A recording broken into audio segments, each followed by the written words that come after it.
በጌታ በኢየሱስ ክርስቶስ የተወደዳችሁ የተከበራችሁ ተመልካቾቻችን አድማጮቻችን ባላችሁበት የጌታ ሰላምና ጸጋ ይብዛላችሁ። እየተከታተላችሁ የምትገኙት ሆፕ ቻናል ኢትዮጵያን ከዚህ ከአዲስ አበባ ከሚገኘው ስቱዲዮ በቀጥታ የሚተላለፍላችሁ ልዩ መሰናዷችን ነው። በጌታ የተወደዳችሁ አብራችሁን ስላላችሁ እጅግ በጣም አድርገን እናመሰግናለን። በተለየ መልኩ ሆፕ እንግዳ የተሰኘውን ፕሮግራም በዚህ ሰዓት ይዘንላችሁ ስንቀርብ ትልቅ ደስታ እየተሰማን ነው። እስከ ፕሮግራማችን ፍጻሜ ድረስ አብራችሁ እንድትዘልቁ በጌታ ፍቅር እንጠይቃችኋለን። በሚኖረን ቆይታ እግዚአብሔር በሕይወታቸው ያደረገላቸውን ብዙ ነገሮችን የሚመሰክሩበት ሰዎች መጥተው የሚመሰክሩበት የእግዚአብሔርን ታላቅነት፣ የእግዚአብሔርን አፍቃሪነት፣ የእግዚአብሔርን መሐሪነት፣ የእግዚአብሔርን ደግሞ ቸርነት የምናይበትና እግዚአብሔርን ለማመስገን የምንነሳበት ልዩ መሰናዶ ነው።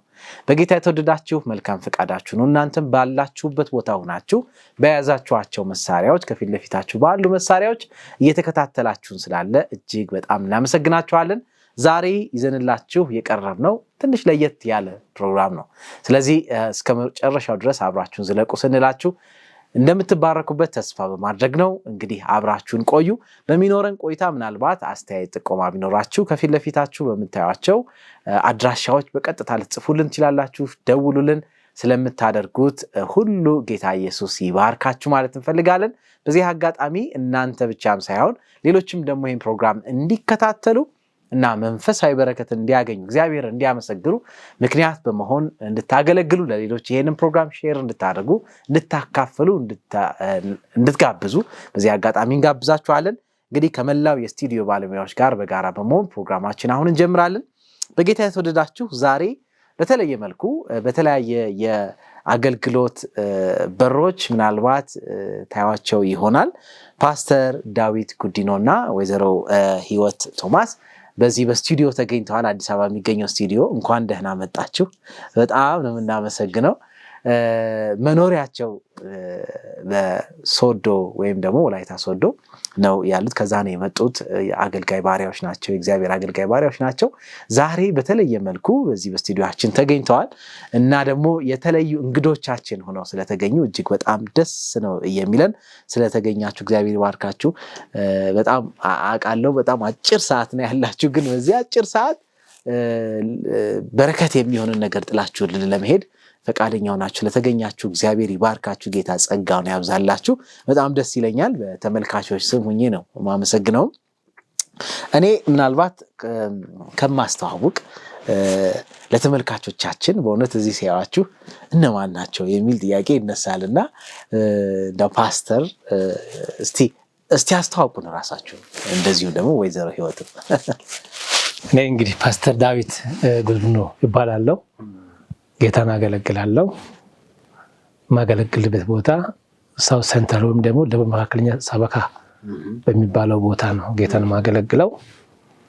እቺ ደግሞ ባለቤቴ ነች፣ ህይወት ቶማስ ነው የምትባለው። ራሷን ማስተዋወቅ ትችላለች። ቀደምኩ። እሺ፣ አመሰግናለሁ ስለተሰጠን እድል በጣም ደስ ብሎናል። አሜን። ስሜ ህይወት ቶማስ እባላለሁ። ያው የሱ ባለቤት ነኝ። እውነት ነው። እግዚአብሔር ይባርካችሁ። በጣም ነው ደስ የሚለው። እንግዲህ ያው ስማችሁን ብቻ ነው የነገራችሁልን፣ ከየት እንደመጣችሁ ነግራችሁናል። ስለ ቤተሰባችሁ አንዳንድ ነገር ልታጫውቱን ደስ ይላል፣ ተመልካቾች በደንብ እንዲያውቋችሁ ማለት ነው። እግዚአብሔር ይመስገን። እሺ፣ እንግዲህ እንዳልኩ ፓስተር ዳዊት ጉዲኖ ይባላለሁ። እሷ ውድ ባለቤቴ ነች። የምንሰራው እሷ በመንግስት ነው የምታገለግለው፣ ጤና ባለሙያ ነች። እኔ ደግሞ ወንጌል አገልጋይ ነኝ። ከተጋባን አሁን 21ኛ ዓመታችን እንግዲህ አሳልፈናል። በመሃላችን 5 ልጆች አሉን። 4 ወንድና 1 ሴት ልጆች አሉን። ምዕመኖቻችንን እናገለግላለን። ሰፋ ያለ ፊልድ ነው እኛ የምናገለግልበት ቦታ። ደቡብ መካከለኛ ሰበካ ማለት በጣም ሰፋ ያለና ወደ 26 27 የሚሆኑ ጎሳዎች ያሉበት አካባቢ ነው። ያንን እናገለግላለን። እግዚአብሔር ጸጋውን አብስቶልን ስራውም እየሰፋ ጌታን እያገለገልን እንገኛለን። ዛሬ ደግሞ በዚህ ቦታ ላይ እንድትገኙ ስላላችሁን መተናል። እግዚአብሔር የተመሰገነ ይሁን። በእውነቱ ከሆነ ስለመጣችሁ እኛም ደስ ይለናል።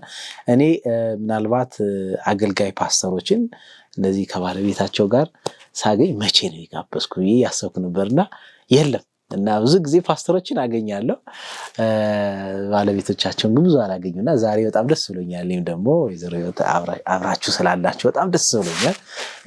የምንጫወታቸው ብዙ ነገሮች ይኖራሉ ብዬ አስባለሁና እግዚአብሔር ይባርካችሁ። ጌታ አገልግሎታችሁን ይባርክ። በተለየ መልኩ ደግሞ ብዙ ምዕመናንን ነው የምታገለግሉ። መቼም ፓስተር ምናልባት እርስዎ በየቦታው እየዞሩ የማገልገል ነገር ይኖራል። እነዚህ ልጆች ደግሞ ይዞ በቤት ትልቁን ኃላፊነት ደግሞ በመያዝ ትልቁን ሚና ደግሞ የሚጫወቱ ባለቤት አሉና አገልግሎታችሁ ለዛ ነው ሙሉ የሚሆነው። ብዙ ኃላፊነትን ነው የሚሸከመው። እኔም መቼም ብዙ ቦታ ሄጄ አገልግያለሁ ባልም በትንሽ እንደው ወጣ በምልባት ቦታና በሚሄድበት ስፍራ የባለቤቴን ሚና ሳይ እኔ እንደዚህ ኮንኩኝ ፓስተሮችማ እንዴት ይሆናሉ ብዬ ገምታለሁና በጣም ደስ ብሎኛል። እግዚአብሔር ይባርካችሁ። በተለየ ሁኔታ ደግሞ ከአገልግሎታችሁ በላይ ደግሞ በጣም የሚገርም አስደናቂ የሆነ አገልግሎት ደግሞ እንደሰጣችሁ ሰምተን ነው ዛሬ እዚህ ስቱዲዮም ለመገናኘትም ምክንያት የሆነና እሱም ወደ ኋላ እመጣለሁ። ቤተክርስቲያን በተለያየ ጊዜ ብዙ አይነት አገልግሎቶችን ትሰጣለች። ከቅርብ ጊዜ ወዲህ ደግሞ እግዚአብሔር የበረከት በሮችን ከፍቶ ደግሞ በተለይ በዚህ በአዲስ አበባ በዋናው መስሪያ ቤት በምስራቅ ኢትዮጵያ ዩኒየን ሚሽን ላይ እግዚአብሔር ትልቅ ቦታ ሰጥቶ ቤተክርስቲያን የሁሉን ርብርብ ጠይቃ ትልቅ ህንፃ ሊሰራና ለብዙዎች ምልክት እንዲሆን ለብዙ ጊዜ መጽሐፍ ቅዱስን ወይም ቃሉን ይዛ ቤተክርስቲያን በተለያየ ቦታ እያገለግላችሁ ትዞራላችሁ። ለብዙዎች መዳንም እግዚአብሔር ምክንያት አድርጓቸዋል። እርግጠኛ ነኝ በየሄዳችሁበት ቦታ ብዙ ባርኳቸዋል እግዚአብሔር። አሁን ደግሞ የበለጠ ለዚች ሀገር ደግሞ ምልክት ይሆን ዘንድ እግዚአብሔር በር ከፍቶ ትልቅ ህንፃ እየተገነባ ነውና ብዙ እንቅስቃሴ እየተደረገ ነው። ምናልባት እናንተም እያረጋችሁ ነው ብዬ አስባለሁና እንደው ስለዚህ የህንፃ ግንባታ በምስራቅ ኢትዮጵያ ዩኒየን ሚሽን እዚህ አዲስ አበባ ላይ በሚገኘው ዋና ማዕከል ላይ መንግስት በነፃ በሰጠው ቦታ ላይ ወደ 15 ፎቅ እየተሰራ ነው። ዘርፈ ብዙ አገልግሎት ሰጪ ህንፃ በሚልና ብዙ እንቅስቃሴ የተደረገ ነው። ብዙዎች እየተረባረቡ ነው። እንደው በዚህ አጋጣሚ ምንድነው የተሰማችሁ ይሄንን እንቅስቃሴ ስትሰሙ ብዬ ብጠይቅ ደስ ይለኛል። ወደ ሌላው ከመሄድ በፊት ከመሻገር በፊት እንግዲህ እኔ የዩኒየኑ ኮሚቴ የምስራቃዊ ኢትዮጵያ ዩኒየን ኮሚቴ አባል ነኝና ብዙን ጊዜ የሚነሱ ነገሮችን አውቃለሁ። ያው ውስጣችን ግልጽ ነው። ብዙ ጊዜ የሚቆጨኝ ምንድን ነበር ያኔ የነበረው የአድቬንቲስት መሪዎች ለምንድን ነው ትንሽ ቦታ የወሰዱት የሚል ሁል ጊዜ በአእምሮዬ ላይ ያቃጭል ነበር እና እቺ ቦታ ደግሞ ከላይ በኩል ያለችውን ጠይቀናል፣ እንደዚህ ሆኗል፣ ተከልክለው ነበር ሲባል ይሰማ ነበርና ከቅርብ ጊዜ ወዲህ ደግሞ ተሰጠ። ምህረት በነፃ ነው ተሰጠው። ያኔ ዛሬ ምናልባት በግምት ከ15 ከ20 ዓመት በሚሆን ሰዓት 7 ሚሊዮን ተሰጥቶ 12 ሚሊዮን ካልሆነ አይሸጥም ተብሎ የተከለከለውን ቦታ እግዚአብሔር ረጅም ዓመት ካለፈ በኋላ ነገሮች ሁሉ ውድ በሆነ ጊዜ ደግሞ እንዲሁ በነፃ ነበር የተገኘው ይሄ ቦታ። ይሄን ቦታ ደግሞ ግንባታ ለማካሄድ ገንዘብ የለም። ገንዘብ እንደሌለ ውስጡ እኔ ማውቃለሁ። ፓስተር ታደሰ ሁል ጊዜ ስለዚህ ጉዳይ ያነሳሉ። ኮሚቴዎችም ያነሳሉ፣ ሌሎችም ሰዎችም ያነሳሉ። ከዛ ደግሞ ካልተገነባ ይወሰዳል። ይሄ ደግሞ የማንነት ጉዳይ ነው። በቃ አሁን ለአድቬንቲስቶች ተሰጥቶ አቅም ስለሌላቸው ወይም ደግሞ ስለአቃታቸው ተወሰደ ይባላል እና የድሮ በጣም ትንሽ ነች፣ አሁንም ደግሞ አገኘን ስንል ተወሰደ። እንዴት ሊሆን ይችላል የሚል በጣም ትልቅ ቁጭት ነበር በውስጤ። ለሰው ለመግለጽም ባልችል በቃ ውስጥን ይበላኝ ነበር። ከዛ ምንድነው ማደርገው? ጌታ ሆይ ይሄ ህንፃ እንግዲህ የኔ ነው፣ ይሄ ህንፃ የኔ ህንፃ ነው። የኔ ቤት ቢወሰድ የአባቴ ርስት ቢወረስ ምንድነው የሚሰማኝ? ምንድነው ማድረግ የሚችለው የሚለውን ሁሌ ጸልያለሁ። ከምእመኖችም ጋራ ከአገልጋዮችም ጋራ እንጸልያለን። ከባለቤትም ጋራ ይሄን ሐሳብ አንስተን እናወራለን እና በቃ ሁሌ ይሰጋል። አሁንም ቢሆን ማለት ነው። አሁንም ካልጀመረንና ስራን ካልሰራን ይሄ ቦታ ይወሰዳል። ይሄ ቦታ ከተወሰደ ደግሞ ታሪካዊ ስህተት ነው የሚፈጸመው። ታሪካዊ ስህተት።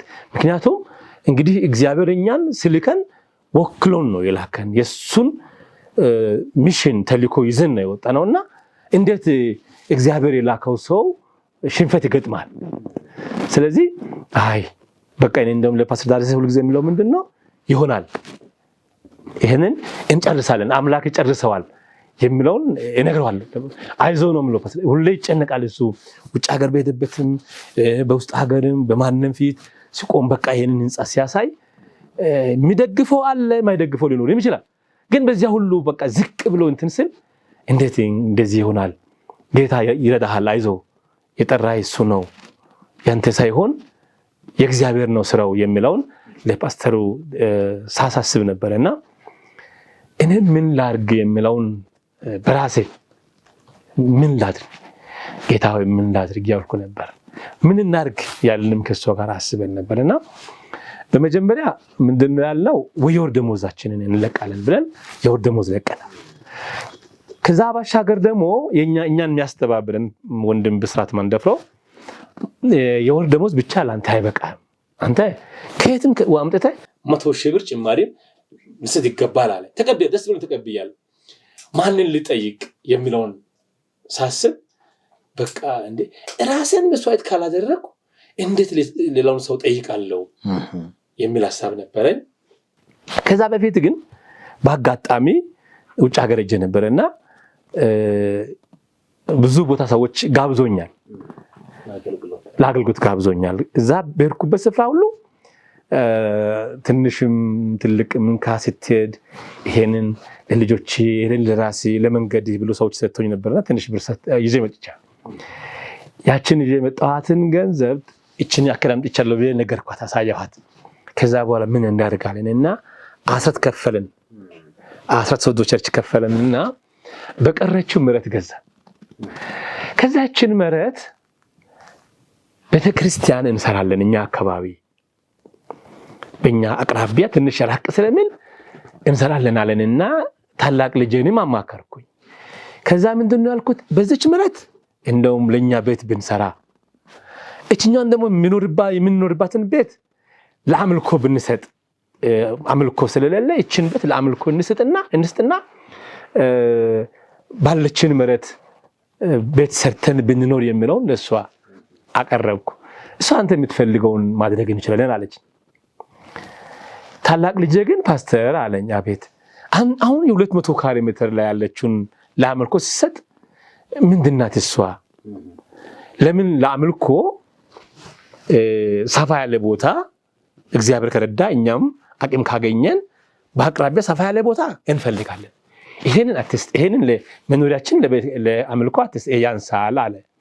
ከዛ በኋላ ተበል አድርገን አስቀምጠን ሽጠንም ቢሆን በአካባቢያችን ሌላም ቢሆን እናገኝ ብለን ብል አትበቃም። ስለዚህ ምንድነው ያሰብነው? አይ ይህች ቤት አሁን እኛ ያለንባት ቤት ጠማማ ነች፣ አጥርም አልታጠረችምና በቃ እቺን ሽጠን ይህችን ቤት እናስተካክላለን፣ የጎደለብንን እንሞላለን ብለን ከሷም ጋራ እንነጋገር ነበር።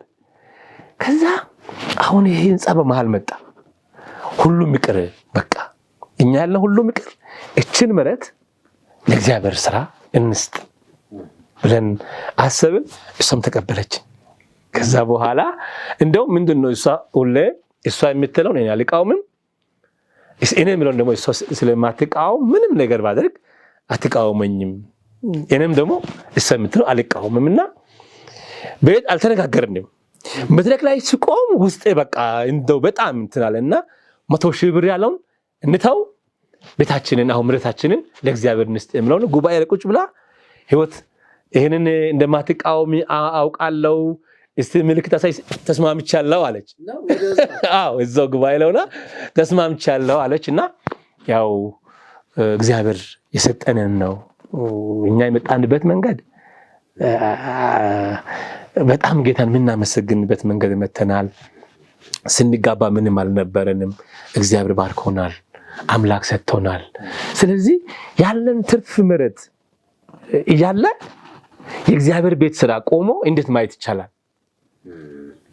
ስለዚህ ይሄንን ምሕረቱን 200 ካሬ ሜትር ነች። ቅድም አንተ እንዳልከው ያው ግምቱም የሚታወቅ ነው። አሁን ርካሽ ሆኗል። ከዛ በፊት 1,300,000 400,000 ይሰጥ ነበረ።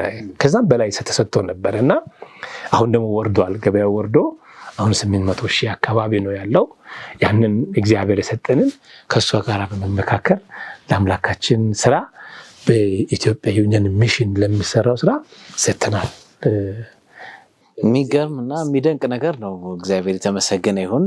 ፓስተር ትልቅ ነገር ነው ማለት ሰዎች አይደለም ያላቸውን ቦታ በዚህ ዘመን በተለይ ቦታ ሳይሆን ኢቭን ያላቸውን ሳንቲም እንኳን ትንሽ ለመስጠት ብዙ አስበው አውጥተው አውርደው ተጨንቀው ተበጥሰው በሚባል ደረጃ ነው የሚሆነው እና እንግዲህ ቀደም ሲል ስትጸልዩበት ስታስቡበት የነበረ ጉዳይ ነውና እኔ ምንም ማለት አልችልም። እግዚአብሔር መቼም ይባርካችሁ። የሰማይ አምላክ በሰማይ ላይ ሆኖ ያያል ብዬ አስባለሁ።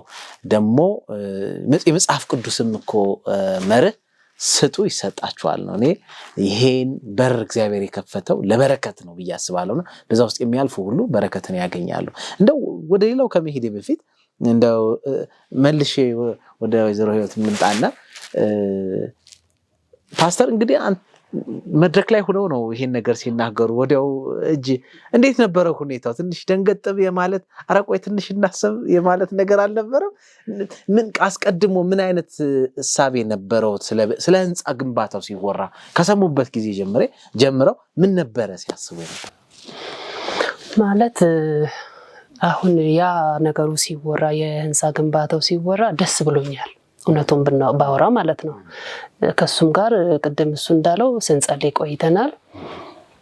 ምንድነው እኔ ውስጤ ላይ የሚሰማኝ ነገር አሁን አንደኛ ፍሎሃ አካባቢ ነው ቦታው እና ለሚታመም ሰው ጤና ላጣ ሰውም የህክምና ማዕከል ራሱ ሊሆን ይችላል የሚል ነገር አለ በውስጤ እና ነገሩን ሲሰማ ግንባታ አላማቸውን እንግዲህ ይሄን ነገር ያወራ ሰው የለም አልሰማውም። ሆኖም ግን በውስጤ የነበረው ነገር ይሄ ነበርና ፍሎሃ አካባቢ ስለሆነ ይሄ ለህክምና ማዕከል ለተለያየ ነገር ሊሆን ይችላል የሚል ነገር በውስጤ ደስ አለኝ። በቃ እንደሰማው ማለት ነው።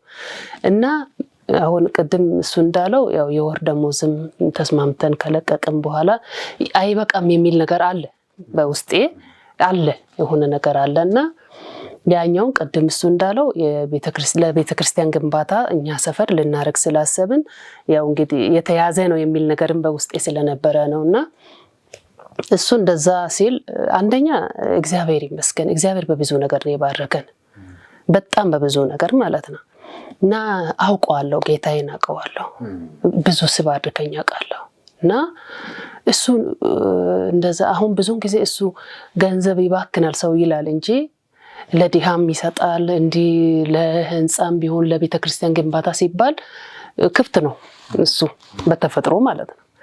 መጥተው ሲነግረኝ ደስ ነው የሚለኝ። ለምን የምንቀበለው ከእግዚአብሔር ስለሆነ ከእግዚአብሔር የተቀበልነውን ነገር ነው ለእግዚአብሔር መልሰን የምንሰጠው እና ያልተቀበለ ሰው ባዶ የሆነ ሰው የሆነ ነገር ሊሰጥ አይችልም። ግን እግዚአብሔር የሰጠንን ነገር ነው ለእግዚአብሔር መልሰን የምንሰጠውና ሰጥተን ደግሞ አይተናል ብዙ እግዚአብሔር ሲባርከን እና በብዙ ነገር ነው እግዚአብሔር የባረከን። እሱ እዛ መድረክ ላይ ቆሞ እንደዚህ እስከ 800,000 የተገመተች መሬት አለችና እሷን ለህንፃ ግንባታ ሰጥቻለሁ ካለ በኋላ ጉባኤ ውስጥ ነበርኩኝ። ህይወት ምን ደስታ ነው የተሰማኝ በጣም ማለት አንደኛ ለድሃ የሚረዳው ነገር ከእግዚአብሔር የምንቀበለው ነገር ነው። ሁለተኛ ደግሞ ለቤተክርስቲያን ግንባታ የምናደርገው የሚባክን ነገር አይደለም እና ትንሽ ነገር ሰጥተን ብዙ በረከት የምንወስድበት ነው። ስለለመርኩት ደስ ብሎኛል። ለምን በጣም እጥፍ አድርጎ እግዚአብሔር ስለሚሰጥ ማለት ነው። እና በጣም ነው ደስ ያለኝ። ምንም አልተቃወምኩም፣ ደስ ብሎኛል። እግዚአብሔር የተመሰገነ ይሁን። ማለት አሁን እኔ ስሰማው ቀላል ነገር ለመስማት ቀላል ነገር ይመስላል፣ ግን ከጀርባ እንደተባለው የሆነ ልምምድ አላችሁ ማለት ነው። ከእግዚአብሔር ጋራ ልምምድ ያለው ሰው ነው። እንደው ምናልባት ጠለቅ አድርጌ ብዙ ነገር ባላውቅም መቼም ሁሉም ሰው የራሱ የሆነ ቀዳዳ አለው፣ የራሱ የሆነ ሸክም አለው፣ ችግር አለው። በጣቱ ያለውን ነገር በሙሉ ባዶን ነው የሚንቀሳቀስ ብዙ ሰው እግዚአብሔርን የሚተማመኑ ሰዎች ካልሆነ በቀር ማለት ነው። እና እናንተም ልምምድ አላችሁ ብዬ አስባለሁ። እኔ እንደውም በቅርብ ስሰማ ትንሽ እንደውም የጤንነት ችግር አለ፣ ሕክምና ላይ ብዙ ጊዜ ትመላለሳላችሁ እንደዚህ። አሁን በዚህ መካከል ግን እግዚአብሔር እኛን ሞልቶ አትርፎን ከባረከን ነው የምንሰጥ ስትሉ መንፈስ ቅዱስ ካረዳ በቀር እንደዛ አይሆንም። እና እንደው ምን አይነት ልምምድ ቢኖራችሁ ነው ይሄ ነገር እንዲህ ድረስ የመጣው የሚለውን እንደው ትንሽ ሚስጥር ብታጋሩም ብዬ ነው። የኋላ ቢሆንም ማለት ነው። ፓስተር እግዚአብሔር ይስጥልኝ። እግዚአብሔር ትልቅ ነው፣ ከምንለውም በላይ ነው። ታሪክ የሚቀይር ነው። እግዚአብሔር አምላክ ሰጪ ነው። እሱ እኔ እንደውም በቃ በህይወቴ እኔ ይሄ በቃ መደበቅ ወይም ደግሞ ለነገ አስቀምጣለሁ አላውቅም። በህይወቴ ማለት ነው። ኪሴ ውስጥ ያለውን ገንዘብ ብሩ መጥኖ አላውቅም። ሲያልቅ ነው ማውቀው። ካገኘው ሰጣለሁ። በቃ እኔ የተቸገረው ሰው ካገኘው ልበስ ሰጣለሁ። አንዳንድ ጊዜ ብር ሰጥቼ የመኪና መንገድ ትራንስፖርት አጥቼ በእግር የመጣሁበት ጊዜ አለ። እንደገና ደግሞ መንገድ ላይ ደርሼ ከሰው ብድር ወስጄ ትራንስፖርት ስለሌለኝ ባክን ብዬ የመጣሁበት ጊዜ አለ። አንዳንድ ጊዜ ቤተክርስቲያን ስጦታ ሲጠየቅ በቃ ትራንስፖርት ብዬ አሁን ከዚች ሌላ የለኝም ጌታ አይ አምላክ አለ ስጥ የሚል ነገር ይመጣልና ሰጥቼ ትራንስፖርት ደግሞ አምላክ ሲያዘጋጅ አይቻለሁ። ሁሉ ጊዜ እግዚአብሔር ከኛ ጎን ነው ያለው። ዛሬ አይደለም አንደኛ እኔ ከእጁ ብዙ በልቻለሁ፣ ከእግዚአብሔር እጅ። እድገቴ ቅድም እንዳልኩ አልጋ ባልጋ አይደለም፣ በድህነት ነው ያደግኩት። ያንን ታሪክ ብዙ ብዘረዝር ጥሩ አይደለም። አምላክና እኔ እንተዋወቃለን። እግዚአብሔር ደግሞ በኋላ ላይ እሷን ሰጠኝ።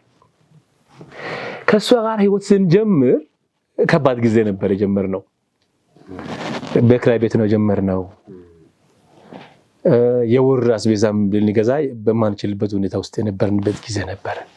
እንጸልያለን፣ እናልፋለን፣ እንጸልያለን፣ እናልፋለን፣ እናገኛለን። ቤት አልነበረንም። አንድ ጊዜ ህፃን ልጃችን ቤት ስላልነበረ እኛ እዛም እዚህም በክራይ ስለምንመላለስ ህፃኑ ወደ ሌሎች ህፃናት ወደኛ ቤት ሲገቡ የኛ ልጅ ዞር በሉ ቤቱ ተወልውሏል አለ። ህፃናትን ከለከላቸው እንዳይገቡ። ከዛ ደግሞ ህፃናት ይሄ እናንተ ቤት አይደለም፣ ምን አገባቸው፣ ይሄ እናንተ ቤት አይደለም አለ። አያውቅም እሱ። ከዛ በኋላ መጥቶ ይሄ ቤት የኛ አይደለም እንዳለ ስል ምን ነው አለ። በቃ እኔ ልጆች ይሄ እናንተ ቤት አይደለም እያሉኝ በቃ እኔን ይሰድቡኛል ጌታው። አለቀሰ። ሲያለቅስ እጇን ይዤ ወደ ጓዳ ገባውና እንጸልይ አልኩ። እግዚአብሔር ሆይ እኔ ለቤት ስራ ብዬ አንድ ቀንም አንተን ጸልይ አላቅም። አሁን ግን ለዚህ ህፃን ስትል ቤት ስጠን ብለን ጸልየን አልቅሰን ማለት ነው። 15 ቀን ሳይሞላ በዚያ መካከል ቸርች ላይ ለኛ ቤት አምላክ እንዲሰጥ ጸሎት ተደረገ። ቦርድ ተሰባስቦ ለወንጌላን አምላክ ቤት እንዲሰጥ የሚል ጸሎት ተያዘ። በዚያ መካከል 15 ቀን ሳይሞላ አንድ ሰው የሷ ዘመድ የሆነ አጎቷ ማን ተዋውቅ እንደወለና መሬት ገዛልን። ሶዶ ከተማ ላይ ማለት ነው። መሬት ገዛልን። ሌሎች ደግሞ እንጨት፣ ሌሎች አሸዋ፣ ሌሎች ድንጋይ ሰጡና የቤት ባለቤት ሆነናልኝ። ምንም ምን በእውነት ምንም ሳንቆጥብ ሳንቸገር አሁን የምንኖርበትን ቤት አገኘን። እንግዳ ሲመጣ እንቀበላለን።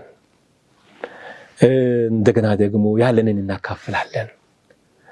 ስለዚህ እግዚአብሔር ባርኮናል። ሀብታም ሆነ ረዳለው ካልክ አትችልም። ሀብታም ሆኜ ረዳለው እግዚአብሔርን ስራ ሀብታም ከሆንኩ በኋላ አይቻልም። እሱ ባለ ትረዳለህ፣ ያለዚያ አትችልም። አሁን ያለንበት ሁኔታ በጣም ችግር ውስጥ ነበርን እኛ። ባለፈው 15 ቀን 20 ቀን በፊት ችግር ውስጥ ነበርን። አሟት ነበር። ያው ህመሟ በጣም ያው መጥቷል። በየጊዜው መጥቶ ያስፈራራል ዲያብሎስ።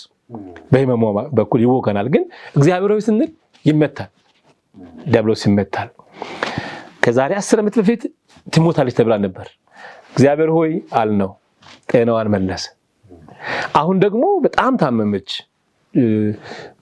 እጢ በጆሮ ውስጥ አለና ይሄ ቶሎ ካልተወገደ ተባለ። ሲባል ከየት እንውሰድ? አሁን ለሕክምና ስንሄድ በአካውንቴ ውስጥ 1000 ብር ነበረች ከዛሬ 1 ወር በፊት። ከዛም አሁንም ደግሞ ለሷ ወንድም ውጭ ሀገር አለና ደወልን። ለዚህ ያለን ባክን ምን እናርግ ስንል ወጪው ስንት ነው ንገሩ አለ። ወጪውን ደምሮ ነገሩ። ወጪው ወደ 100 ምናምን ሺህ ሆነ። እሱ ያን ጊዜ 100 ሺህ ያለ 100 ምናምን አልሞላም። ያን ጊዜ ወደ 100 ሺህ ተጠግቷል ስንል 100 ሺህ ብር ላክ። ያለ ምንም ኢዳ ሕክምናውን ጨረስን። ጤናማ የሆነችውን ባለቤትን ይዤ መጣሁ። ስለዚህ ሌላውም ሰው ደግሞ እንደዚህ ሕክምና ውስጥ ገብታችኋልና እንርዳችኋል ገንዘብ ላከልን። አሁን ገንዘብ ከሕክምናው አትርፍ በአካውንታችን ገባ።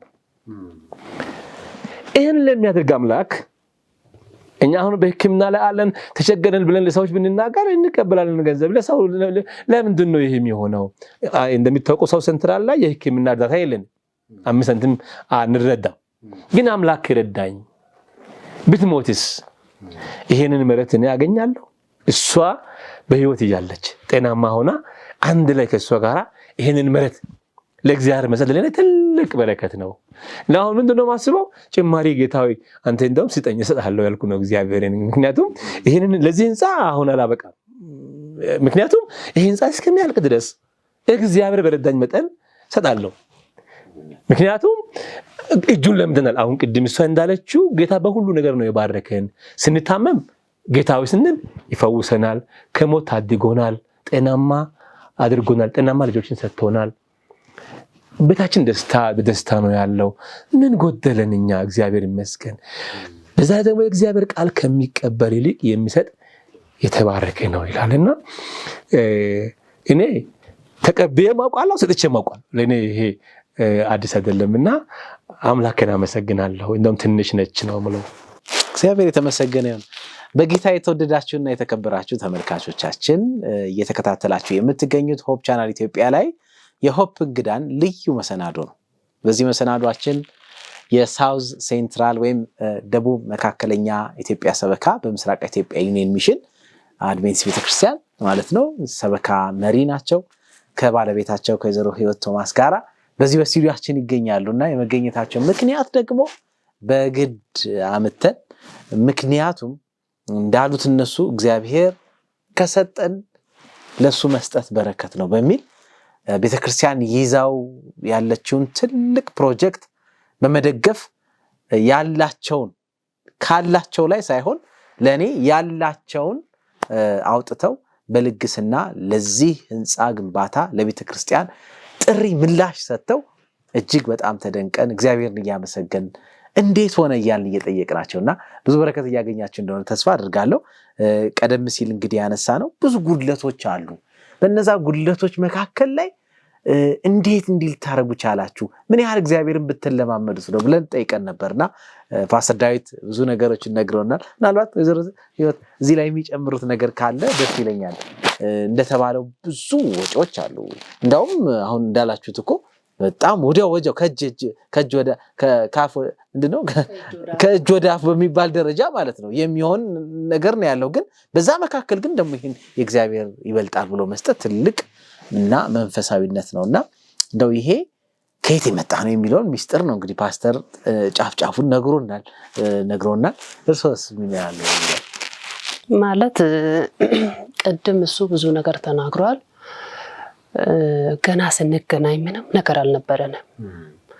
ብዙ እንግዳ ነበር። ቸርች ግቢም ስለነበረን ብዙ እንግዳ ነበር እና እንግዳ እንቀበላለን።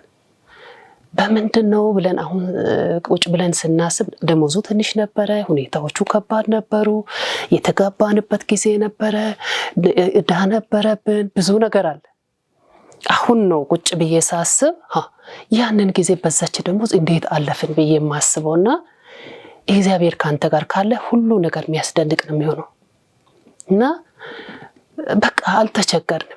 እግዚአብሔር እንዴት እንደሚያሳልፍ በዛ መሃል አሁን እኔ እሱን ሳገባ 10ኛ ክፍል እንደጨረስኩ ነበር ያገባሁት እና ሳገባ ምንድነው በውስጤ የነበረው ሌሎችም የሚጠይቁኝ ሰዎች ነበሩ፣ ግን የእግዚአብሔር ሰው ነው አገልጋይ ነው የሚል ነገር ነበረ በውስጤና በዛ አገባው። ብቻ አስቸጋሪ ጊዜያቶች ነበሩ።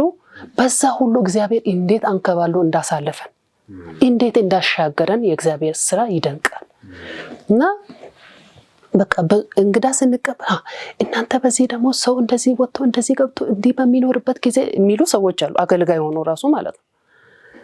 ግን እኔ ምንም ደስታ ነው የሚሰማኝ፣ በጣም ደስታ ነው የሚሰማኝና የሚያድር ሰው ነበረ፣ የሚውል ሰው ያለ ሰው የኖርኩበት ጊዜ አልነበረም እና ግን እግዚአብሔር ይመስገን ያ ሁሉ ወደ በረከት ነው የሚለወጠው።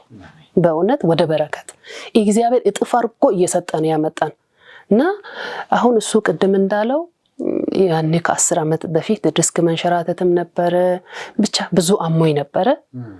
ሰው ሲታመም ወደ ዕዳ ነው የሚገባው። እኔ ሲታመም ግን እጥፍ አድርጎ ይሰጠኛል። አዎ በገንዘብ ተቸግረን አናውቅም። እውነት ምንም ተቸግረን አናውቅም። በቃ እንዲህ ታማለች አይደል እንደዚህ አርግ እየተባለ ብር ይመጣል። አንደኛ በበሽታ ላይ ሰው ተጨንቆ እንደገና ገንዘብ ላይ ከተጨነቀ በጣም ከባድ።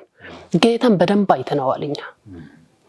የኔ ህመም ትርፍ ነው፣ ብዙውን ጊዜ የኔ በሽታ ትርፍ ማለት የእግዚአብሔር ነገር በሁለት ነገር አንጨነቅም እና እግዚአብሔር አምላክ በጣም እያገዘን ያመጣው እና በቃ ብዙ ታምራትን አይተናል በእግዚአብሔር።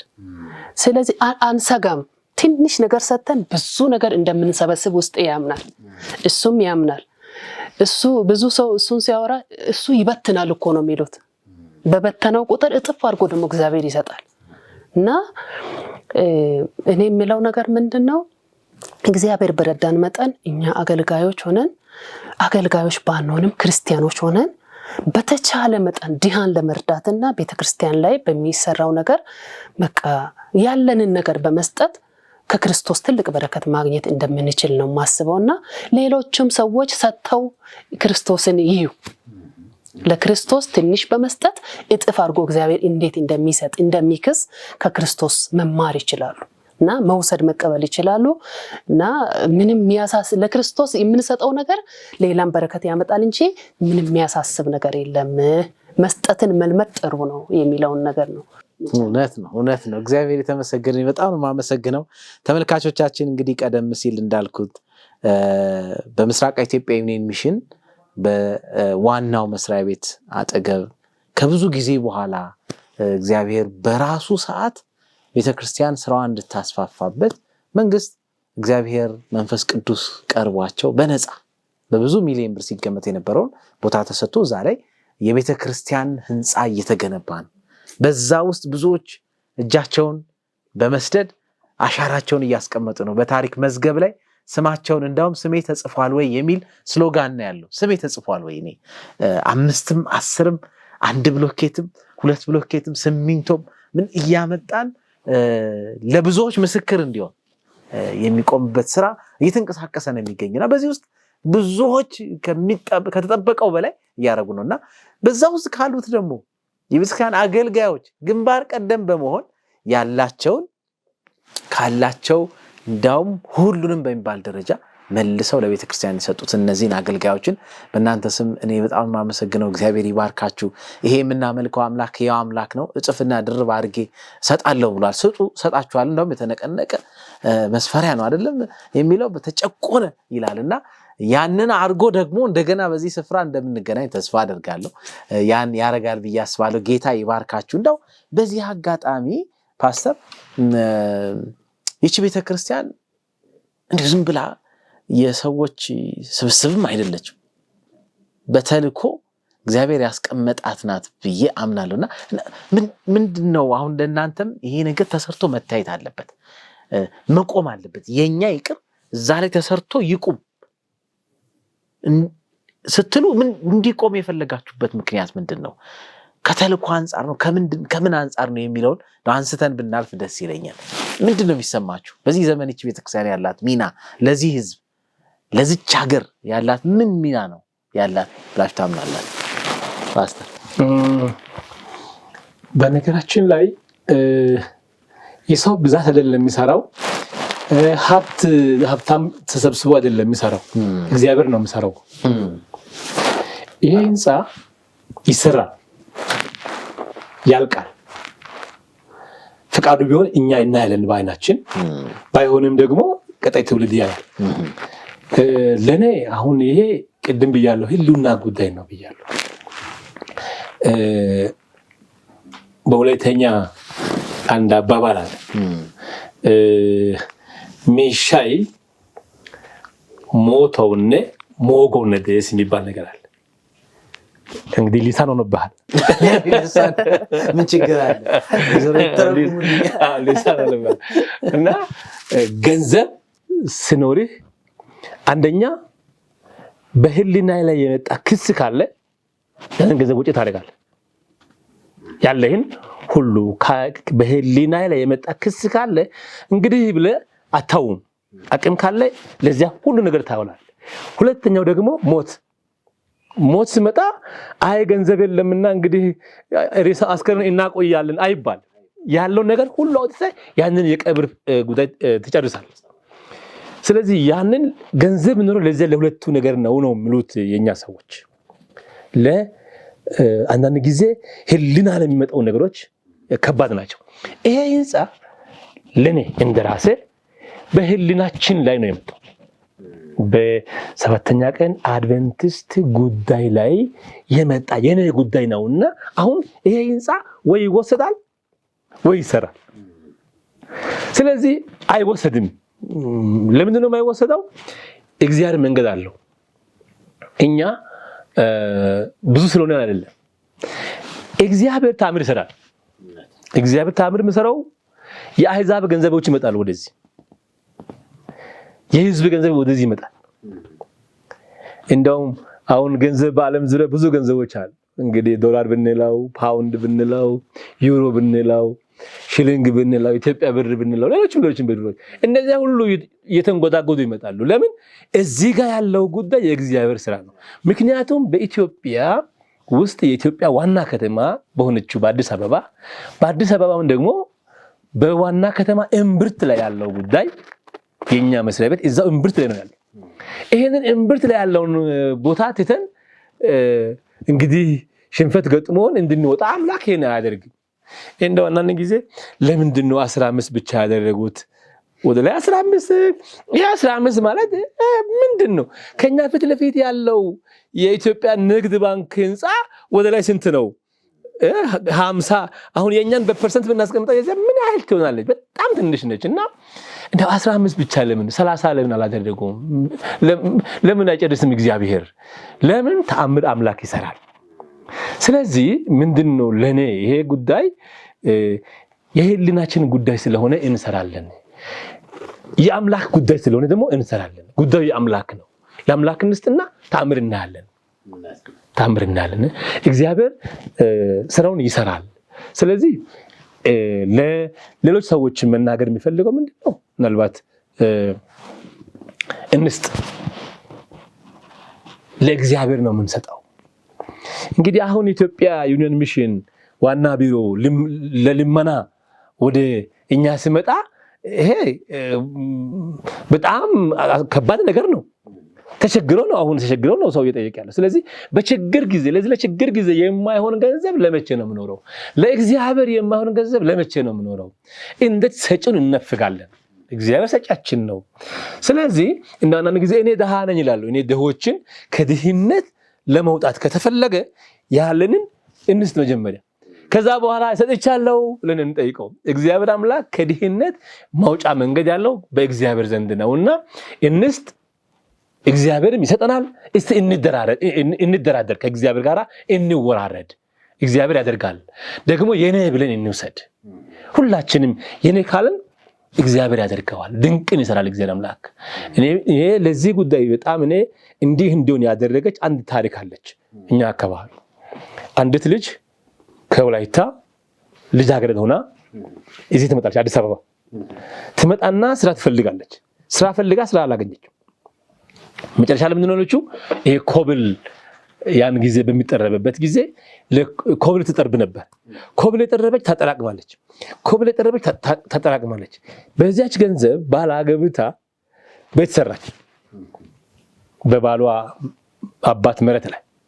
ከዛ በኋላ እኛ ደግሞ ቤተክርስቲያን ልንሰራ እዛ እንፈልጋለን። ቤት ቦታ አጣ። እዛ አካባቢ ያሉ ሰዎች ከለከሉን። አድቬንቲስቶች እዚህ አካባቢ ቦታ ሊያገኙ አይችሉም ብሎ ከለከሉ። ሲከለክሉ ምን እንሁን ተጨነቅን። ከዛ በኋላ ባሏን ወሰደችና የኛን ቤት አፍርሶ ቤተክርስቲያን ይስሩ፣ እኔ ፈቅጃለሁ አንተ ምን ትላለህ አለችው ባሏን። እሱ ምን አለ? ፈቅጃለሁ አለ። በእውነት ለኔ ነገሩ መጥቶ ከዛ በኋላ የት ገባላችሁ አልኳቸው። የትም እንደ ወፍም በረን እንኖራለን፣ ግን ለእግዚአብሔር ቤት በእኛ ቤት ቦታ ላይ ቤት ይስራ አለች። ከዛ በኋላ በወር 200 ብር ለመክፈል እኛ ተስማምተን እነሱን ወደ ሌላ ቦታ ጫካ ውስጥ ወስደን 200 ብር ቤት ተከራየንና የነሱን ቤት አፈረስን። የነሱን ቤት አፍርሰን በሰራ ቤተክርስቲያን ሰራ። ቤተክርስቲያን ከሰራን በኋላ ጸልን። አንድ ሰው ነበረ ውጭ ሀገር በርኩበት ጊዜ አንድ ውጫዊ ሰው እንደዚህ አይነት ቦታ ላይ ቤት ልንሰራ እንፈልጋለን ብለን ስንል እኔ ረዳችኋለሁ አለ። ምንም አላውቀው ሰው ምሳዬ ብለን ቁጭ አለንና ዶክተር ኤሎይ ማሪዮ ቬለሶ የሚባል ሰው ነበርና አሜሪካዊ ነው፣ ጥቁር አሜሪካዊ ነው። ዳው እንደ ቁጭ ብዬ ዳው እኛ እኮ ቤተክርስቲያን ልንሰራ ተቸግረናል ቢብል ስንት ነው ወጪውን ንገረኛል። $10,000 አልኩ። ከዛ በኋላ 5,000 ሰጣለሁ አለ። 5,000 ደግሞ ሪፖርት ሰጣለሁ አለ። 5,000 በዲቪዥን በኩል አድርጎ ላከ። ሪፖርት ሰጠነው። አሁንም 5,000 ላከ። ተሰራ። ከዛ ደግሞ ለሷ ቤት ለመስራት ዶክተር መርጋ እና ባለቤቱ ትሩንጎ እንደዚህ ነው ብለን ስንላቸው አገዙን። ዶክተር ተክሌ ኦርሺሶም ተጨምሮ ማለት ነው። ለልጅቱ ለነሱ መሬት ገዛን፣ ቤት ሰራንላቸው። መሬት ገዝተን በሰር ተሰጠናቸው። ዘና ብሎ መነሻ ሁሉ ሰጠናቸው። ይኖራሉ፣ ጌታን ያመሰግናሉ። አንድ ሰው ብቻ ባለበት በአሁኑ ሰዓት ከ50 በላይ ሰው ተመልሶ ጌታን ያመለኩ ናቸው። ስለዚህ ሰው ቤቱን አፍርሶ የእግዚአብሔርን ቤት እየገነባ ባለበት ወቅት እኛ ይሄን መሰል ህዝብ ሁሉ ያለ በኢትዮጵያ ውስጥ ያለው ህዝብ በውጭ ሀገር ያለው አድቬንቲስት ሁሉ ያለ ይሄ ህንጻ አይሰረም ብለን አንድ ቀንም አልጠራጠርም። እንስት ደሃ ከሆነንም እንስት፣ ሀብታም ከሆነንም እንስት፣ ያለንን ከሰጠን እግዚአብሔር ይባርከናል። አሜን አሜን። እግዚአብሔር የተመሰገነ ይሁን። በዚህ ላይ ጨምሩታል ዘራይ አንድ እኔ የሚጨምረው ነገር ምንድነው? እግዚአብሔር ቤቱን ካልሰራ የቤት ሰሪው በከንቱ ይደክማል ይላል የእግዚአብሔር ቃል። እና ቤቱን የሚሰራው እግዚአብሔር ነው። እና አሁን እኔ የራሴን ቤት የኛን ቤት ታሪክ እኔ ባወራው ማለት ነው። አሁን እሱ ቅድም መሬት የተገዛበትን ሁኔታ ተናግሮ ነበር። ከዛ በኋላ እንዴት አድርገን ነው ቤት ምን ሰራው? ትንሽ በቃ ሐሳብ ውስጥ ገባን። ስንጸልይ ቆየን። እግዚአብሔር አምላክ እንጨት የሚሰጠውን ሰው አዘጋጀልን። የእግዚአብሔር ጊዜ ስለነበረ ማለት ነው። ደግሞ ሲሚንቶ የሚሰጥ ሰው አዘጋጀ። እንዲኮ ፓስተር ዳዊት ቤት እየሰራ ነው ይባላል። ይሄን ያህል ኩንታል ሲሚንቶ ላንተ ምናምን እየተባለ ብቻ ማቴሪያል ተሰበሰበ። ከዛ አንድ በጣም የደነቀኝ ነገር እሱ ቅድም አይዛብም ይሰጣል ያለው ነገር አንድ ቤቱን ይሄ በር ለማስገባት በርና መስኮት ቤቱን ለማስገባት የሆነ አንድ ሙስሊም ነበረ የሚሰራው እና በዱቤ ትሰጠኛለህ በየወሩ ይከፍላለሁ ብሎ ወንበር ምናምን ለሱ ለቤተክርስቲያን የሚሰራለት ልጅ ነው ያ። ከዛ እስቲ ቤቴን ማየት ፈልጋለሁ ብሎ መጥቶ ለክቶ ምናምን ሄደና ባክ እንደው የሆነ ነገር አግዝ እያለኝ ነው አንተ እኔም ቤት እየሰራው ነው እኔም መኖሪያ ቤት ያው ትልቅ ቤት እየሰራው ነው ጀምሬያለሁ ግን አንተን እንዳግዝ ውስጥ የተጨነቀል ሙስሊሙ ማለት ነው። ከዛ ምን ይሻላል ተባለና በቃ እኔ አሁን አቅም የለኝም ቤት እየሰራው ስለሆነ ይሄ የሲኖ ባለ 10 ጎማ አሻዋ ሰጠ ቤቱን ያኔ በረከስ ያረግንበት ለብ ራሱ ከውጭ በኩል የተገረፈው በሱ ነበር እና የኔን ቤት እግዚአብሔር የሚሰራ ከሆነ የራሱ ቤት አያቅተውም እግዚአብሔርን የሰውን ቤት እግዚአብሔር የሚሰራ ከሆነ የራሱን እንዴት አይሰራ። ስለዚህ ምንም እንደውም ሰዎቹ መጥተው ቤት ሰሪ ደም የለውም ይባላል ግን አንተ ደህናን እያሉት ነበር እግዚአብሔር ሰርቶ ስለሰጠ ማለት እና እግዚአብሔር ይሰራል። ዋናው ነገር ምንድነው? በእግዚአብሔር መታመን ነው። በእግዚአብሔር ስንታመን እግዚአብሔር ያደርገዋል። እና አንደኛ መጸለይ ያለብን፣ ሁለተኛ ደግሞ የማንንም ገንዘብ እግዚአብሔር የአይዛብንም ቅድም እንዳለው የአይዛብንም ገንዘብ ሰብስበው ብቻ ህንጻውን ይሰራል ለብዙ አገልግሎት የሚውል ህንጻ ስለሆነ ማለት ነው። እና ምንም ጥርጥር የለውም እግዚአብሔር ከኛ ጋር ነው። እና እኔ ውስጤ ላይ የሚመላለስ ነገር አለ። እሱም ነገር ምንድነው?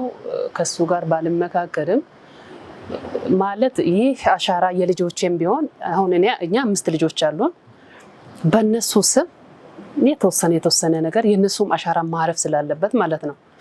እና ዝም ብለን ከምናልፍ እነው በእነሱ ስም ትንሽ ነገር ይሄ ነው ለምን 100 ብርም ብትሆን በእነሱ የነሱ አሻራ በዛ ላይ ማረፍ ስላለበት በእነሱም ስም የተወሰነ ነገር እናስባለን የሚለውን ተጨማሪ ለማድረግ ጌታ ይባርካችሁ፣ እግዚአብሔር ይባርካችሁ። ትልቅ ነገር እንሰጣለን በ5 ልጆቻችን ስም እንሰጣለን። እንደውም በዚህ ሁሉ የተካተተ ነው የነሱ እንደ ቤተሰብ ነው ይሄን ነገር ያደርጋችሁት ብዬ ነበር ያሰብኩት። ቢሆንም እኛ ተመካክረን ነው የነሱን ተጨማሪ እናደርግ ደስ ይላል። እግዚአብሔር ይባርካችሁ፣ ጌታ ጸጋውን ያብዛላችሁ። ትልቅ ነገር ነው። ጌታ ይባርካችሁ። እንግዲህ አሁን ይሄ ሀሳብ ወደ ታች ወርዶ ምኖቻችን በጣም በጥሩ ተነሳሽነት እየሄደ ነው ያለው። እያንዳንዱ ሰው የወር ደመወዙን እየለቀቀ ነው። እኔ በዚህ በኩል የደቡብ መካከለኛ ሰበካ ምዕመኖችን ማመስገን ፈልጋለሁ። ይሄንን ልመና ወይም ይሄን ጥያቄ ይዘን በወረድን ጊዜ አላሳፈሩንምና የደቡብ መካከለኛ ሰበካ ምዕመኖችን እጅግ በጣም ከልቤ አመሰግናቸዋለሁ። አሁንም ወርደንም ደግሞ እንሰራለን። እግዚአብሔር የበለጠ ይባርከናል ብዬ ተስፋ አደርጋለሁ። እውነት ነው። እግዚአብሔር ይባርካችሁ። በጌታ የተወደዳችሁ እንግዲህ እግዚአብሔር ለዚች ምድር የተስፋውን መልእክት አስይዞ የላካት ተልኮን የተሸከመች እቺ ቤተክርስቲያን በልዩ ስፍራ በተለያየ ዘመን በድንቅ በተአምራት እግዚአብሔር እያሻገራት ለብዙዎች የመዳን ምክንያት እውነት ብርሃን የመብራት ምክንያት ሆናለችና በዚህም ሀገር ለአለፉት 100 ዓመታት ያክል በልዩ ሁኔታ ስታገለግል ቆይታለችና አሁንም ደግሞ የበለጠ የምታገለግልበት ማህበረሰቡን በመንፈሳዊም በአካላዊም በኢኮኖሚውም በሶሻሉም በምኑም አደራጅታ የምታገለግልበትን የአገልግሎት በር እግዚአብሔር ከፍቷል። እግዚአብሔር ይሰራዋል፣ እግዚአብሔር ያቆመዋል። በዛ መካከል ግን የሚያልፉ ደግሞ በበረከት ያልፋሉ። እንደነ ፓስተር ዳዊትና ዘረህት ያለ ቤተሰብ ደግሞ እንደዚህ ደግሞ በኃይል ያልፋልና እግዚአብሔር ጸጋውን ያብዛልን። ጌታ ጸጋውን ያብዛላችሁ። ይህን መልእክት የምትሰሙ ሁላችሁም የምትችሉ ሁሉ የምትሰጡት ለማንም አይደለም፣ ለእግዚአብሔር የምናበድረው ለእግዚአብሔር ነው የምንሰጠው እና ያንን ደግሞ በማድረጋችን ደግሞ እግዚአብሔር እኔና እናንተን ይባርካል። ድንቅ ተአምራቱን ደግሞ ያሳያል። እነ ፓስተር እንዳሉት እንግዲህ በህይወታቸው የቀመሱት ጉዳይ ነው። በዚህ አጋጣሚ ምናልባት ፓስተር ብዙ ነገሮችን ልናነሳ እንችል ነበር። ከሰዓት አንጻር ግን የሚመለከቱ ብዙ ተመልካቾች አሉ። የቤተክርስቲያን ምዕመናን፣ ከቤተክርስቲያን ምዕመናን ውጭ የዚህ ፕሮጀክት ደጋፊዎች በተለያየ ቦታ ሆነው በተለያየ አጋጣሚ ይሄም መሰናዶ የሚያዩ ሰዎች አሉና እንደው በዚህ አጋጣሚ የምታስተላልፉት መልእክት ካለ እድል ልስጣችሁ እና ከዛ በኋላ ፕሮግራማችን ወደ ማጠቃለል እንመጣለን። ምናልባት ከወይዘሮ ልጀምራ። እግዚአብሔር ይስጥልን። ማለት አሁን BMW ሚሽን ላይ የሚሰሩ ሰዎች አሉ። አሁን እዛ እኛ አካባቢ በጣም ይታወቃሉ እና ብዙ ሰዎች ቤት የላቸውም። ለምን? አንደኛ ዘመኑም እያለቀ ነው የሚመጣው፣ የምንኖርበት ጊዜ በጣም ትንሽ ነው የሚሆነው እና እነሱ አሁን ቤት ሳይኖራቸው ነው ይህን ፕሮጀክት የሚደግፉት ስራ የሚሰሩት። ራሳቸውን ቤት ማለት መሰረታዊ ነገር ነው፣ ግን ይሄ ሳይኖራቸው የቤተ ክርስቲያንን ግንባታ ወንጌል እየሰሩ ትምህርት ቤቶችን እየገነቡ ይገኛሉ። ስለዚህ እኛ እንደነሱ መሆን ባንችል ራሱ ትንሽ ነገር እንኳን ካለን ለእግዚአብሔር መስጠት አለብን። ስንሰጥ እግዚአብሔር ይሰጣል። ካልሰጠን ግን ካስቀመጥን ይቀመጣል። የኛም ያው አናድገውም፣ በረከትም አይኖርም። ግን ከሰጠን የእግዚአብሔር በረከት እንዲገባ በር ከፈትን ማለት ነው። ስለዚህ ሰዎቹ ከሌላ እንኳን ቦታ መጥተው ወንጌል ለመስራት፣ ቤተክርስቲያን ለመስራት፣ ትምህርት ቤቶችን ለመገንባት ይህን ያህል ዋጋ የሚከፍሉ ከሆነ የኛ በሆነው ነገር እንዴት አናረግም? ስለዚህ በተቻለ መጠን እግዚአብሔር በረዳን መጠን ያለንን ነገር እኛ ቤት ያለው ነገር ከኛ ጀምሮ ከልጆቻችን ጀምሮ ካለን ንብረት ጀምሮ ሁሉም የእግዚአብሔር ነው። ስለዚህ ቢቻል እምነት እንኳን የለንም እንጂ ያለንን ቤት ሽጠን እንኳን በክራይ ብንቀመጥ እንኳን እንደዛ አይነት ዋጋ መክፈል አለብን ለእግዚአብሔር።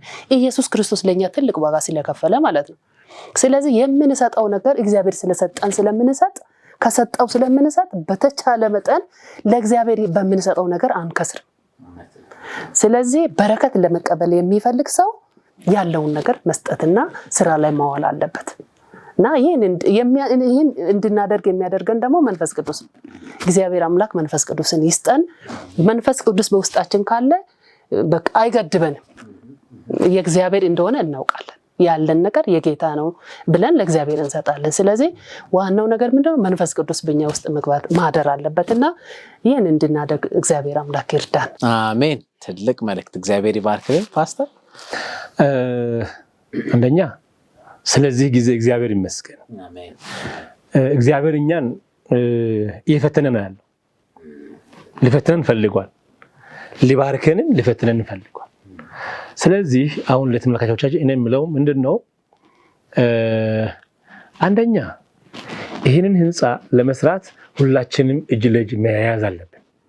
በዚህን ሰዓት እከለ እንደዚህ ነው እና የሚባል ነገር ሁሉ እርስት አድርገን እጅ ለእጅ ተያይዘን ይህንን ህንፃ አልቆ እንዴት ማየት እንችላለን ወደሚለው ሀሳብ መተን ልባችን አንድ ሊሆን ይገባል።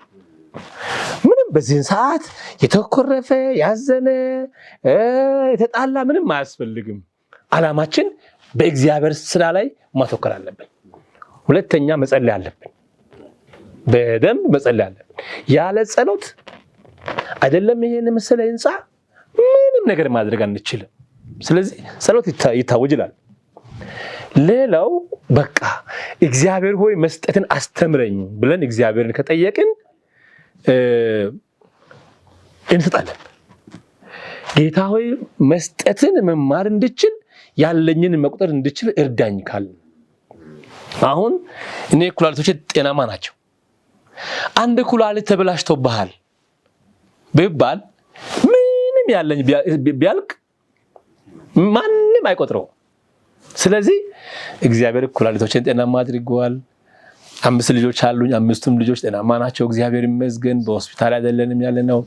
ትንሽ ብትታመምም እሷንም ደግሞ ፈውሶልኛል እኔ በራሴ ማለት ነው። ስለዚህ እኔ ስንት በረከት አለኝ ነው ማለት ለራሴ። ስለዚህ ሁላችንም እግዚአብሔር በሰጠን በረከት ለእግዚአብሔር ከሰጠን የእግዚአብሔር ጥበቃ የበለጠ ለኛ ይበዛልናል። ልንቀበል ነው የምንሰጠውና እንስጥ። ለመስጠት ደግሞ የሚሰጥ ልብ እግዚአብሔር እንዲሰጠን እግዚአብሔር ሆይ መስጠትን አስተምረኝ ብለን እንጸልይ። ከዛ ባሻገር ደግሞ እኛም እንጠይቅ፣ እግዚአብሔርንም እንጠይቅ፣ ሰዎችንም እንጠይቅ። ሰዎችን ስንጠይቅ ሌሎች ክርስቲያን ወንድሞችና እህቶች አሉ በዚህን ሰዓት ከአድቨንቲስት የወጡ አሉ፣ ኑ ቤታችሁ ነው ብለን እንጠይቃቸው። በአድቨንቲስት ውስጥ እያሉ ደከሙ አሉ፣ በዚህ ሰዓት ተባበለን እንበላቸው። ከአድቨንቲስት ውጪ አሉ፣ ሌሎች ሃይማኖት ተቋማት አሉ። እኛ ይሄን ያክል እየሰራ ይሄ ቤት የእግዚአብሔር ነው እንጂ የአድቨንቲስት አይደለም። ስለዚህ ይሄ የአድቨንቲስት ነው የሚለውን ሳይሆን የእግዚአብሔር ነው በሚለው ሁሉም ሰው እንዲሰጥና እንዲተባበር ማድረግ ነው። እንስጥ፣ እንባረካለን። እግዚአብሔር ሰጭ ነው። ደጋግሜ ተናግሬያለሁ። አሁንም የምናገረው ምንድነው? እንስጥ። እኔ አሁን ምንድነው ማስበው? ይሄን ባለፈው ቅዳሜ ነው እኔን የሰጣሁት። ከዚህ በኋላ ጌታዊ ምን ልስጥ፣ እንዴት ልስጥ የሚለውን እያሰብኩ ነው። እውነቴን ነው የምናገረው፣ እያሰብኩ ነው ያለሁት። አምላኬ ይባርከኛል፣ አምናለሁ፣ እሰጣለሁ ለአምላኬ።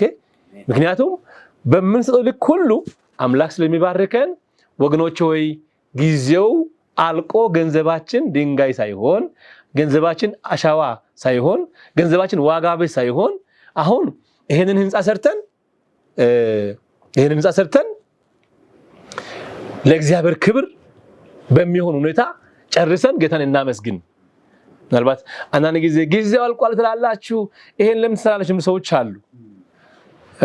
ያ አይደለም። ጊዜው ካለቀ እንደውም አሁን እኔ ምንድነው የምፈልገው የሰባተኛ ቀን አድቬንቲስት ቤተክርስቲያን ህንጻ የሚለው የኛን ስም በጣም በጉልህ የሚያሳይ ጽሁፍ ተጽፎ እዛ ህንጻ ግንባታ ፊት ለፊት መውጣት አለበት።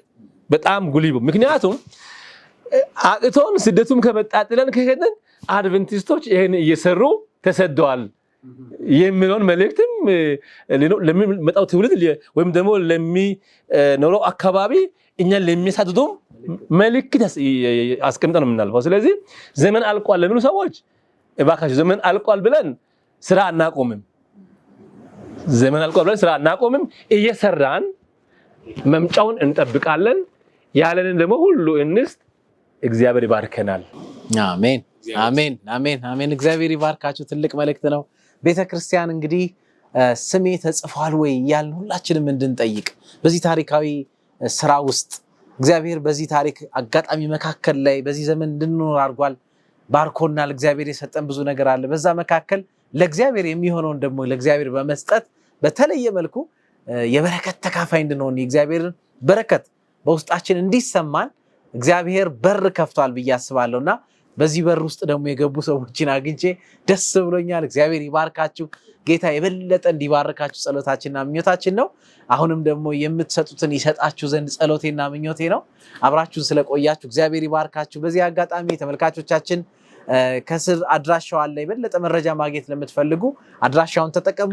አይ የለም ያለኝን ደግሞ አሁን እወረውራለሁ ሰይጣን ደስ አይበለው ለዚህ ታላቅ ተልእኮ የሚሆን ነገርም እሰጣለሁ የምትሉ አካውንቱም ከፊት ለፊታችሁ እንዲቀመጥ እናደርጋለን። በሚመቻችሁ አይነት መንገድ ተጠቀሙ።